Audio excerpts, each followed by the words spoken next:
Hey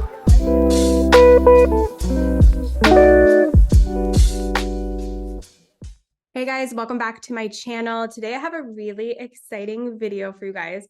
Me and Ellie do.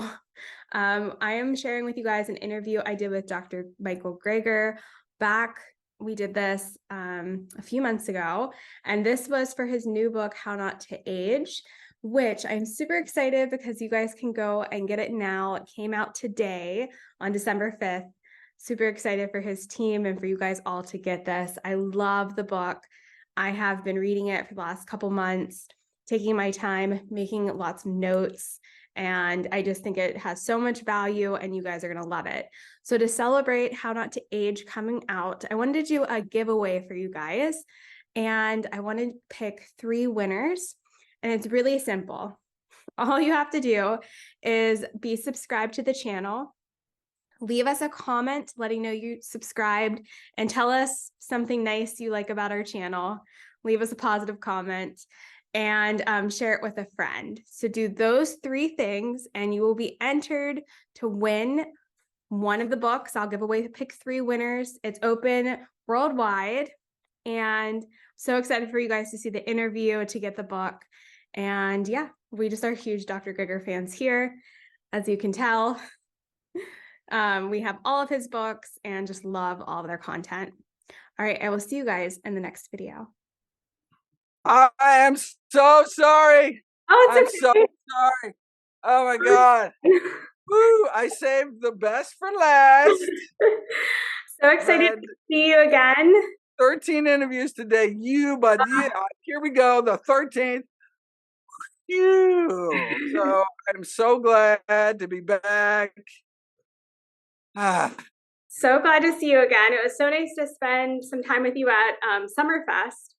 And yeah, we had dinner with Sally Lipsky last month, and get to see your presentation on How Not to Age. So I've been loving the book. I'm about 100 pages in.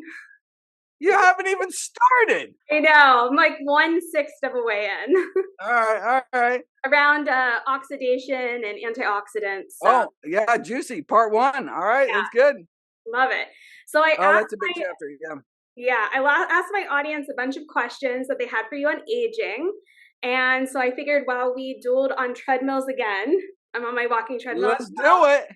We get started. So the first question is on sleep.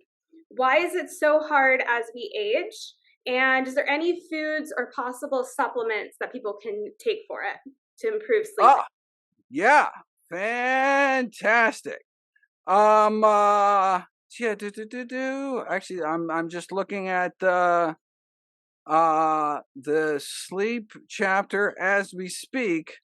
For the about the first question. Oh yeah, there we go. Well, so there's this common misconception that older individuals need less sleep. But the reality is just sleep may be harder as we age. Insomnia symptoms increase with advancing age, with prevalence rates approaching 50% in adults 65 and older. And remission rates as high as 50% over 3 years. So even people that do better, they flip back into insomnia half the time within years. Thankfully, insomnia symptoms do not appear to correlate with mortality risk, though this may partly be because most people diagnosed with insomnia may actually be getting more than 6 hours a night when their sleep is measured by objective means, even though you're like, I didn't sleep at all, or I only slept an hour. If you actually put people in a sleep lab, you can actually, so maybe that's why so-called insomniacs don't have increased mortality, because they actually are getting some sleep. Based on twin studies, insomnia has a heritability of about 40%, meaning our genes account for less than half of our insomnia risk. And so the question is, what can we do to improve our sleep? And so let me, I'm just going to bump right down to the, every section has like a little bulleted conclusion box. Although in this section of the book, I think I had to cut all those because I had to cut so much from the book. And so I cut all the conclusion sections, which sucks, but it's like it was just repeated information. And so if I'm going to cut anything, I don't want to cut real information, right? Anyway, but here's the conclusion box originally that only your viewers will ever hear about. Even Awesome. if they buy the book, they're not going to get this. I mean, they'll get the information, but here's the dun, dun, dun, dun. Okay, for adults age 65 and older, 7 to 8 hours of sleep a night is recommended. Though, interestingly, the relationship between sleep and longevity is unclear. Huh. Okay. So insomnia risk tends to increase as we get older. We talked about that. Sleeping pills like Ambien are surprisingly ineffective and associated with significantly higher risk of premature death. So a total non-starter. You say, wait a second, I take Ambien and I sleep fine. Actually has an amnesic effect such that you forget how bad you slept because you were on the drug and may increase your risk of dying prematurely by a lot. So don't do that. Recommended treatment for insomnia is a combination of optimal sleep hygiene and sleep conditioning. And I go through the five, there's 5 principles of each. Warm showers, body or foot baths before bedtime, and wearing warm socks at night can help with sleep. And melatonin supplements are not recommended due to contamination concerns, but melatonin-rich foods such as kiwi fruits and tart cherries may help. So those are the 2 foods that have been shown in controlled trials to improve sleep. Very cool. I love that. And I also sometimes do some herbal teas with some cherries in them at night. Ooh, nice. Nice thing before bed. Second question. You can also get freeze-dried tart cherry powder. Okay. And it's actually pretty cheap. And you can sprinkle that into tea. Love or that. just into a water bottle and, get it that way. Yeah. And you can get canned water packed tart cherries. Okay. Or you can get them frozen. And so lots of ways to get tart cherries into your life. Love that. Everything seems to dry out as we age. Our skin, hair, eyes. Is there any solutions to that? Oh, yes. All right. Dry skin. So, you haven't got to the skin chapter yet. But I have a section called Skin Drink. Let's see what it says. There's a syndrome called dry eye syndrome, which disproportionately affects the elderly, which is associated with whole body dehydration. And so we should drink more water. And the same thing with dry skin. A systematic review found that studies showing drinking an extra 1 or 2 liters or quarts of water a day for 4 to 7 weeks can improve skin hydration. And more importantly, so not just like objectively, but you actually feel the difference. It decreases symptoms of skin dryness and roughness. And so you have dry skin, drink more water. That doesn't sound so crazy, but it's put to the test and actually works. What about drinking tea or coffee? Skin biopsies taken before and after drinking tea show green tea compounds are deposited into human skin. Okay, but to what effect? Well, drinking coffee or both tea and coffee is associated with fewer pigmented spots on the faces of Japanese women, but interventional studies are either absent in the case of coffee or disappointing in the case of tea. And then I talk about skin biopsies before and after tea. Oh, so it increases elastic tissue content. That's good. But compared to placebo, but it's not actually noticeable to the naked eye within 8 weeks. It does have a kind of a sunscreen effect. And so drinking 5 cups of green tea a day actually reduces your risk of sunburn, which is good because the number one source of visible skin aging, about 90% of visible skin aging is due to sun exposure. So there's like a little inside-out sunscreen. Let me see if there's anything else juicy that pops right up. And I just was in your sunscreen webinar the other day. Oh yeah, and loved it. So I really enjoyed that. Oh, okay. Here we go. An herbal tea. Oh, here's an herbal tea. So I talk about a lot about green tea and hibiscus. But a new tea to add to your armamentarium, beyond all the teas you just love because they're delicious, is honeybush tea, a South African infusion. It They actually did a placebo-controlled trial where they just put, kind of powdered honeybush tea into capsules to pit it against indistinguishable placebo capsules. And 12 weeks decreased eye wrinkle volume by 28% more than placebo. So, and the other anti-wrinkling beverage that may surprise is hot cocoa. 2.5 teaspoons of natural cocoa powder, but not Dutch cocoa, not alkali cocoa, natural cocoa powder. Significant increase in blood flow to the skin within 2 hours, and within 6 weeks, skin thickness, density, hydration improved. By 24 weeks, we have an improvement in skin elasticity, decrease in wrinkle depth, all by adding less than a tablespoon of cocoa powder to your daily diet. Love that. Make your life more chocolatey. We'll go in my oatmeal for sure. Nice. It's Nice. What else you put in your oatmeal? Or my bowl. So roll. All right. Woo. Nice. How much calcium and weight-bearing exercise is necessary to reverse osteoporosis? I'm so glad you brought that up because, most of the focus on bone health is on bone mineral density, kind of the strength of our bones. And the reason there's such a emphasis is because there's a multi-billion-dollar bone density screening industry and drugs that can affect bone density.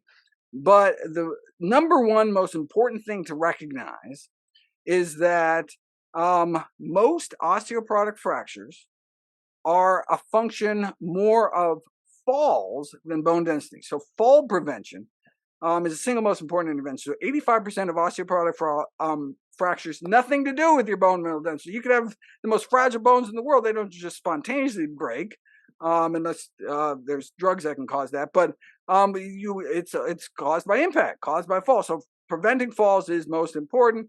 And fall prevention is from a combination of lower limb strength exercises and balance training can cut fracture rates by up to 74%, something that drugs are unable to do. Yes, weight-bearing exercise can improve bone strength. I talk about this cool study where they have people hop on one leg. I forget how long, and you just find out the right dose. I forget how long they hopped, and then they randomized people to hop like 5 days a week or every other day. I forget how it turned out, but I think you had to kind of consistently be hopping. But they showed that the bone mineral density significantly increased in that leg compared to the control leg on the same person, because they had that weight-bearing exercise. And one thing I was surprised was that walking alone. So walking is considered weight-bearing exercise, right? You're putting weight on your skeleton as opposed to something like swimming, where you're kind of buoyant. You're not really putting stress on your skeleton. But walking alone, at least in short-term studies, does not seem to improve bone mineral density unless you put on like a weight vest to really add a little extra weight. So that's something to consider. Yeah. But after going all this thing, this is exactly how much you have to do to improve your bone mineral density. I basically end the chapter by saying, okay, but forget everything I said. If that's 15%, that's great. Let's max out that 15% bone mineral density. Okay, but then let's work on the other 85% of risk, which is all about preventing falls. And so it's not just about lower limb strength and balance training, but it's like, let's get rid of slippery throw rugs and let's have good lighting in our stairways. And let's not, take our dog walking when it's icy outside. And I mean, there's all sorts of things. Like, this is literally like, just like simple common sense stuff. But, breaking your hip is no joke. Definitely not. Is there anything that we can do to preserve our joints as we age? Oh yeah, I got a whole joint chapter. You haven't got there yet, but it's coming up. All right, let's do some joint takeaways. It turns out acetaminophen or Tylenol doesn't appear to work much better than a sugar pill for osteoarthritis and carries a risk of liver injury. So it's the first line treatment for osteoarthritis, which is the number one cause of disability among older adults. But guess what? You might as well take a sugar pill. And doctors also lack sufficient awareness about how risky NSAID drugs are, these these the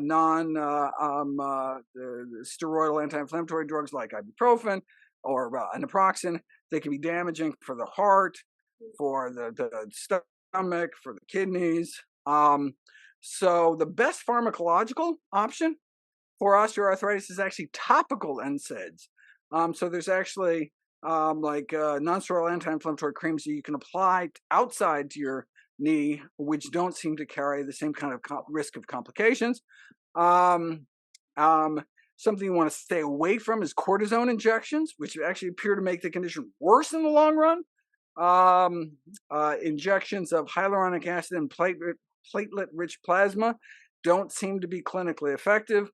Arthroscopic surgery is another bad one for knee osteoporosis. Osteoarthritis can make things worse. So it's like worse than useless.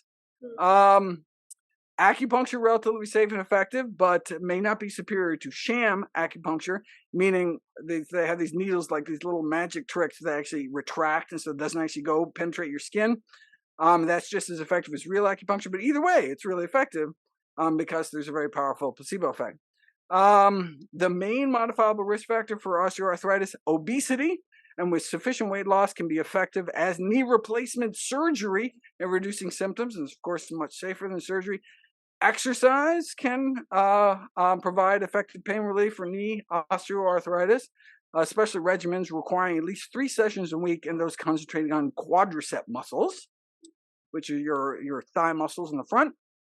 Whole food plant-based diet can relieve osteoarthritis pain and improve function. And specific foods shown to be effective in placebo-controlled trials include strawberries, rose hips, which are like the fruits of the rose bush, ginger, turmeric, and topically applied sesame and extra virgin olive oils, actually to the outside of the skin. How crazy is that? Low back pain and sciatica are correlated with high cholesterol. Glucosamine and chondroitin products are often contaminated, but even a combination of pharmaceutical-grade supplements fail to improve osteoarthritis pain or function, and in fact make things worse compared to placebo. So you're actually paying to make things worse. With glucosamine and chondroitin and collagen supplements have also had a disappointing results when it comes to our joints. That's a lot. I'll have to rewatch that and take notes and read the chapter. So I had a question. What are any changes you've made personally since writing this book and seeing the new research or going through the research? Oh my God, so much cool stuff. I mean, stuff I hadn't even heard of. So you got the papali, like the long pepper, the pepper long, you mean, right? Was that, I think that was in the cellular senescence, the zombie cell chapter. Right. I never heard of papali. Like, I've been in Indian spice stores my whole life because there's all sorts of cool stuff like amla and stuff. Never heard of papali. And so, okay, added that to my daily spice regimen. Going into the book, I thought strawberries were just like any other berry. It's like, great, if there's strawberries, I'll eat strawberries. If not, I'll eat some other kind of berry. But no, strawberries as a really rich source of fisetin. And it's really only found concentrated in strawberries. So you're going to miss out if you don't eat strawberries. So, I started taking around little packets of freeze-dried strawberry powder. And so, like in the hotel breakfast, when they have some, crappy instant oatmeal or something, at least I can get some berries on there. Never had wheat germ in my life. Started mixing it with my flax now. After I listened to your talk, I started the wheat germ because the spermidine. Nice. Your talk. So nice. Same here. Nice. So I just, since, I'm getting flax every day, I just mix it half and half with the flax and just sprinkle it on basically everything, right? So I just have a canister of it right next to, right? And so it's just, it goes on everything, like flax would go on everything. In the past, cardamom, okay, maybe making blueberry muffins or something, but it's like, I wouldn't go out of my way. But now I actually add cardamom to my natural cocoa powder. So I'm getting the cocoa in and getting the cardamom. I'm eating more tempeh than I used to. I mean, I love tempeh, but it's like, it was kind of rare in my rotation. Now, it's something I try to have in the fridge at all times. So it's like, I'll eat it like, once a week, make sure it doesn't go bad. And started growing my own oyster mushrooms, which are super easy to grow. Like, I've been growing like, basil and stuff on the windowsill. But oh my God, you can grow mushrooms. How cool is that? So yeah, I've been doing that as well. I recently to get got that orthothionine. I love that. that I recently got into longevity that means. oyster mushrooms as well, and because I never was really a fan of like button mushrooms, but I Okay. found oyster mushrooms and trumpet mushrooms are now my Woo! favorite things. So Oh, yeah, was very excited to oh, try that. I Trumpet, don't think I've. they're awesome. You can cut them in half and you can shred them, and they're just like a shredded, it's kind of like soy curls. You can flavor them and shred them into whatever. Oh, Trumpet mushrooms is are there another name for trumpet mushroom? sometimes they're royal trumpet mushrooms, Huh. sometimes royal They're mushroom. like really big, right? They're kind of like they have like a top part that's a little bit bigger, and then they're kind of slim. They make plant-based like scallops out of them a lot. Huh. I'm not. We shred them, I and they're I'm awesome. totally gonna check it out. Do you eat the stem too? Yeah, you can eat the whole thing. Oh, all right, all right. I'm gonna try it. I'm gonna Yep, try it. Very cool. awesome. You are expanding my culinary universe. Wow, you've done so much for me. So happy to give All you right, good, one little good. mushroom. This is a question we got a lot. It said it seemed like some elderly people have bladder and incontinent issues. Is there any way Yeah. to improve bladder health? Oh yeah, I got a whole chapter on bladder. Urinary incontinence affects as many as half of women older than age 80. Vaginal birth and obesity are risk factors. Overactive bladder, also common, more common as we get older, can be treated with less than a quarter teaspoon of cranberry powder a day. You can get dried cranberry powder; it's actually pretty cheap, and less than a quarter teaspoon can be more effective than the drugs they use for overactive bladder syndrome, but without the side effects. Kegel exercises, pelvic floor exercises, weight loss, and vaginal topical estrogens have been shown to improve urinary incontinence, but oral estrogens, like oral hormone replacement therapy, actually can make it worse. Yoga can help with stress incontinence, but not urgency incontinence. So stress incontinence is like leaking urine when you like sneeze or laugh or cough. Um, so it helps with that kind, but not the urgency kind where it's like, oh, I really got to pee kind. Prostate enlargement, also known as benign prostatic hypertrophy or BPH, affects as many as 50% of men by their 50s. Saw palmetto is the kind of the most common herb used to treat it, but it fails to offer clinical benefits. But vitamin D supplements might help. What else helps? Flax seeds, pumpkin seeds, cranberries, and a more plant-based diet in general can benefit BPH, and decreasing one's salt intake, one's sodium intake may have the number of nightly trips to urinate for men with enlarged prostates. Very good. So what are the risks and benefits to menopausal hormone therapy? Since you touched on that. Oh, that's a fantastic question. Oh, well, so I actually talked about it a little bit in the book, but here we go. So menopausal hormone therapy can improve menopausal symptoms like hot flashes, and as well as bone health, but it is at the cost of increased risk of cardiovascular disease, dementia, breast cancer, fatal lung cancer, gallbladder disease, and blood clots, though estrogen-only preparations in women without a uterus, which is the only way you would give those preparations, appear to be safer. And then there's all sorts of ways that you can improve both bone health and menopausal symptoms without hormone therapy, which is why I think if most women look at the pros and cons, that they would decide against it. But of course, it's up to them. And I go through all the numbers in the book. Very good. And then I'll end on this last pretty big topic. Do we need more protein as we age?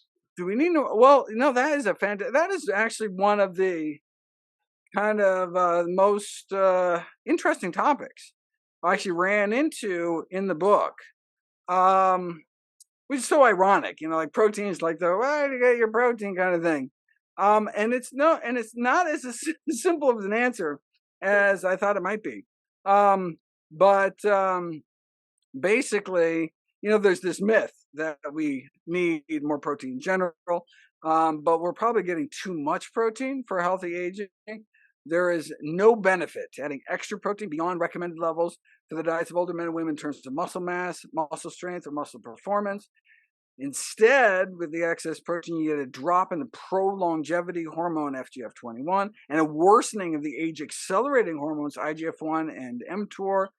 In fact, restricting protein down to recommended levels, going from excess protein down to recommended levels, was the only intervention I could find that could slow down all 11 of the aging pathways, boosting NAD, improving immunity, decreasing oxidative stress, inflammation, insulin resistance, as well as the cancer-promoting growth hormones.